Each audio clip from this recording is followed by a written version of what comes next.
Hello everyone, nubkeks here. Welcome back to Nub Raids, and in today's video, I'm going to be breaking down the event calendar for the Vaultkeeper Wixwell fusion. It's just gone live, and I'm going to show you what to do if you want to do this fusion. Before we jump into that, I do need to do a quick,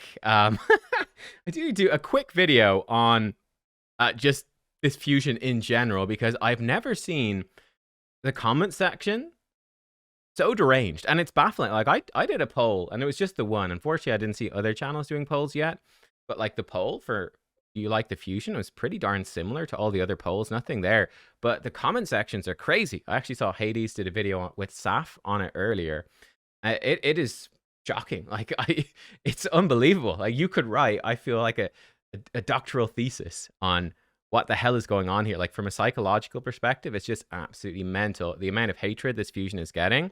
Like honestly, like I do not believe you can watch my showcase of Wixwell and in good faith say that this is a mid champion for Hydra. Like it's like the amount of dishonesty, the intellectual dishonesty required is honestly off the charts. Like my faith in humanity is destroyed after seeing the discussion of this champion. Like, it's mental. Anyway, let's look at the fusion and what you have to do if you want to get him. Let's look at this. So first of all, we've got Champion Chase. This is going to be 2x Ancients with a 10x for Wallmaster Atharion is actually what they said for this one, which is, you know, that's a solid enough event for an early player. You know, 2x Ancients is actually pretty nice right now with Epic Empowerment just gone live. Get some Epics and power them up. It's decent, not essential, but, you know, hey, it's a good event for early mid-game players. 2x Ancients, that's where you're pulling your Ancients early mid-game. Wallmaster Atharion, he's a really solid champion. So that's totally fine. It's actually a pretty decent Champion Chase tournament. I would expect for this, let's roughly say, oh, that's a bit unclear. Let's say 60 A. Well, let's actually write it so it's clear. I would guess approximately 60 Ancients, approximately, should be enough to get you this reasonably comfortably, I would think. But we will see. By the way, in terms of overall stuff, you can see you've got these 4 Void Rares that you need to collect. 16 copies to fuse up 4 Epics. In fact, let me show that to you in game. There is 1 spare copy of the Epic. I personally, it's like this, right? You got to collect 16 of the Void Rares, fuse them up, etc. I personally do not think that she is worth going for. Let's actually touch on that next. Then we've got Summon Rush. So for the Summon Rush event, this one is a bit more tricky to judge exactly how much it will cost. I would say to be safe, I'd say 5 Sacreds to be safe. I think 60 Ancients, 5 Sacreds going into this fusion, you probably have enough to do it. It could be more, it could be less. This should be a pretty safe bet number. That's what I would think. And I would say she is probably like 7 plus to get her, I would think. I don't think she's worth it. I think she's a, you know, a fine faction war champion, but how do I bring her up here? She's just a damage dealer. She's kind of good against like man eaters and faction wars because she can remove buffs and stuff. She seems fine and she self buffs accuracy, but I think she's nothing special. I personally do not see why you would really pull more shards for her. I do think there are, for a late game player, right? Late game only, there are some Cursed City hard Soul Cross stages where it's like, I know Mistrider Dahi's a big deal, right? The Force Sylvan attack is actually pretty huge.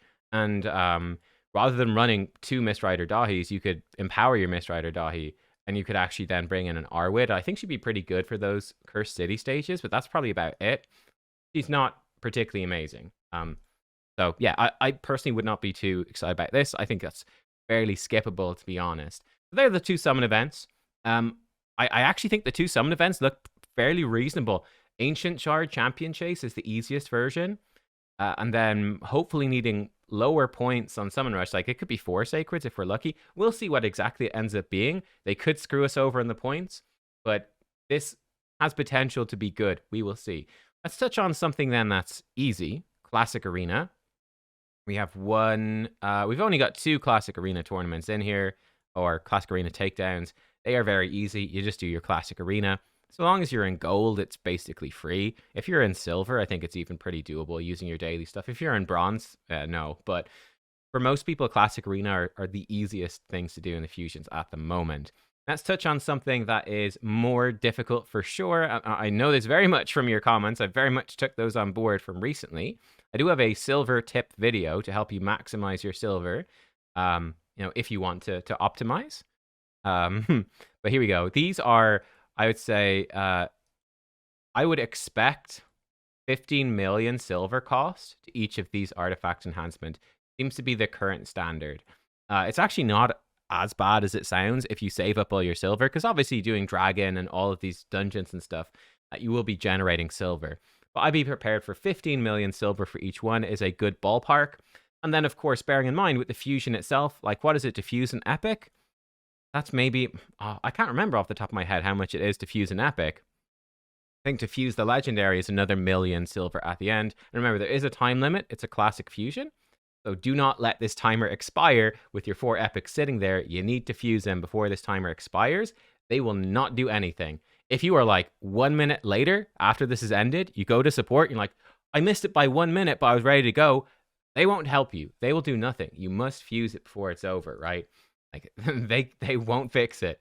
So you need to make sure that you do that. Anyway, that's the sort of the silver cost. So there we are. Let's touch then on Dungeon Divers and Dungeons. We've got Dungeon Divers 1. Actually starts today overlapping with Dragon. So you can actually just dive into that today. And that's what you should do. Overlap those two. Ice Golem then is probably not going to overlap at all. Or very little with Dungeon Divers 1. Ice Golem, I'd actually be running Ice Golem during Dungeon Divers 2 here. And again, this Dungeon Divers 2, I have a little break there. And then sort of finish it up at the end with Fire Knight would be my advice. Fire Knight, maybe a little gap. So essentially you want to do things like this, right? So Dungeon Divers 1, get that and Dragon done as soon as possible. And then Champion Training, once you're done with Dragon, come into Champion Training, and I probably really try to focus that into Campaign with your first Dungeon Divers. And then you can obviously keep it going after. But getting that overlap with Dungeon Divers is ideal. Now, it's over the weekend. That's quite awkward. So, just if you want to get Dungeon Divers 1 just done early Thursday, Friday, if that suits you more, if you're busy at the weekends, totally do that. And then Champion Training, you could start it off when you've got time and focus on it more on Monday, Tuesday. Or if you're more of a weekend player, vice versa, you get the gist. Ice Golem, like I said, you can do some Ice Golem early, but I would really wait for Dungeon Divers 2. There's nothing else overlapping those, so I'd very, very strongly recommend you just farm the two of these together. That would be my advice. This Champion Training, this Fire Knight goes with Dungeon Divers 3, and in fact, Spider Tournament goes with Dungeon Divers 3 as well. So actually, Dungeon Divers 3 shouldn't be too bad. Then you've got the Spider Tournament sort of peters out at the end. Yeah, Dungeon Divers 2 is probably the hardest one because it only overlaps Ice Golem. You're gonna have to do most likely a bunch of extra runs. You'll probably finish the Ice Golem tournament and still need a bunch in Dungeon Diver points, and that's just something you have to do. Champion Training does overlap it as well, actually. We'll pop that in there for the end of Champ Training. It's pretty good. We have another Champ Training tournament then at the end. In fact, let me put a different color for Champ Training. Let's do red. Champ Training. Bloop, bloop. It's very ugly now. I do apologize. Bloop. And do it like that. We have another Champ Training over here. And honestly, I feel like you can just run this pretty much at any point. It overlaps with Dungeon Divers 3 as well. But with Fire Knight, Spider both overlapping, you're okay. In fact, let's say we probably want to get that done relatively early on.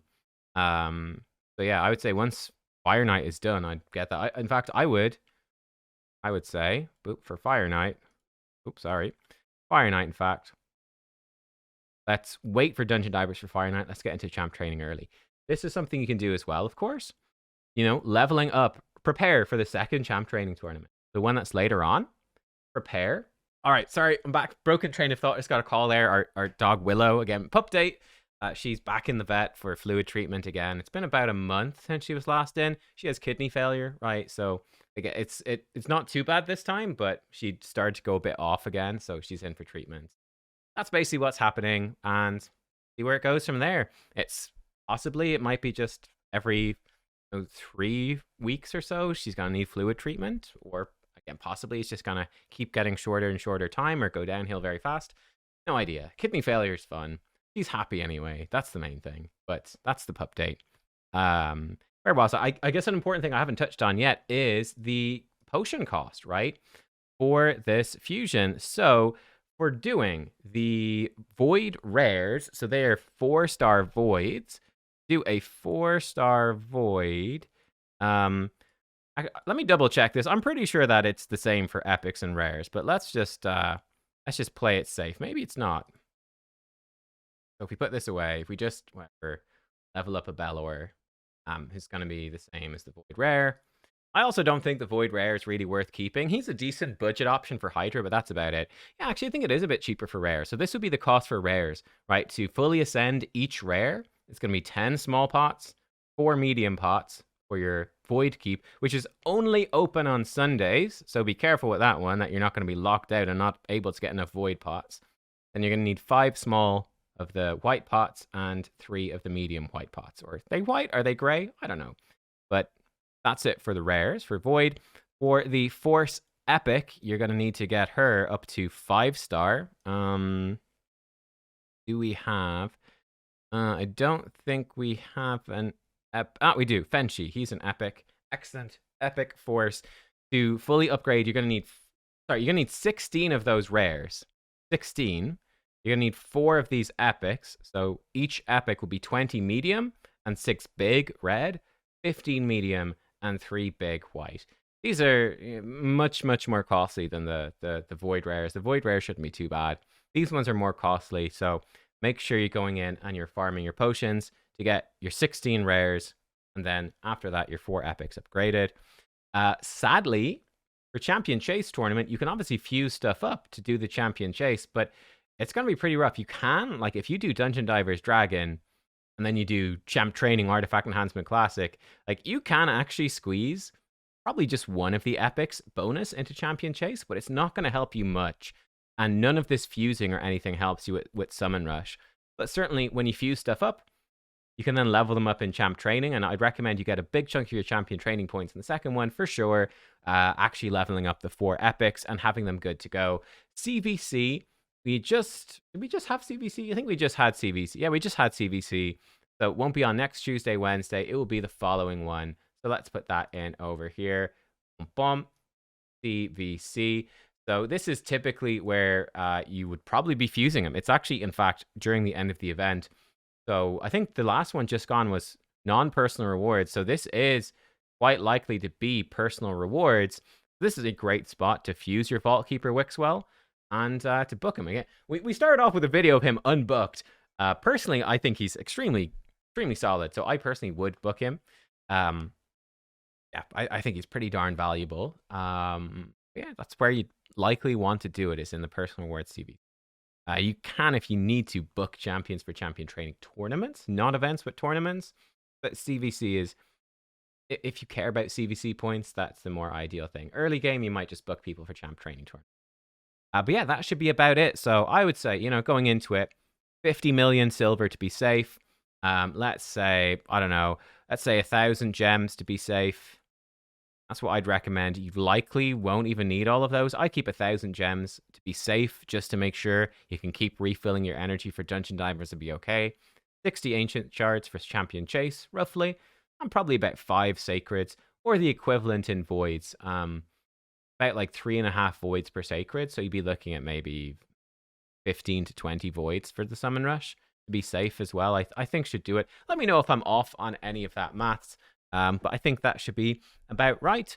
I think this one, honestly, looks fairly standard for 2024. My biggest issue with fusions, personally, I say it every time, is, of course, I feel that the points in the summon events can sometimes be too high. And I definitely think that Dungeon Divers are nearly always egregious. They're kind of the worst part. The Dungeon Divers are dreadful. And Artifact Enhancement is probably a bit too pricey, honestly, for a lot of players as well. So I'd love to see points toned down. But this doesn't look, to me, to be too difficult. Fairly straightforward sequence of events. I personally would skip this. I wouldn't do this. Personally, I'd skip her. And that's my plan. So yeah, my plan, for me, I'm doing it for sure. I'm booking Wixwell for sure. Pulling and booking him in this CVC, and he's going into my Hydra team. So that's me. There you go. That's what I would do if, well, that's what I'm doing, and some ideas for you as well. That's it. I'll see you next time.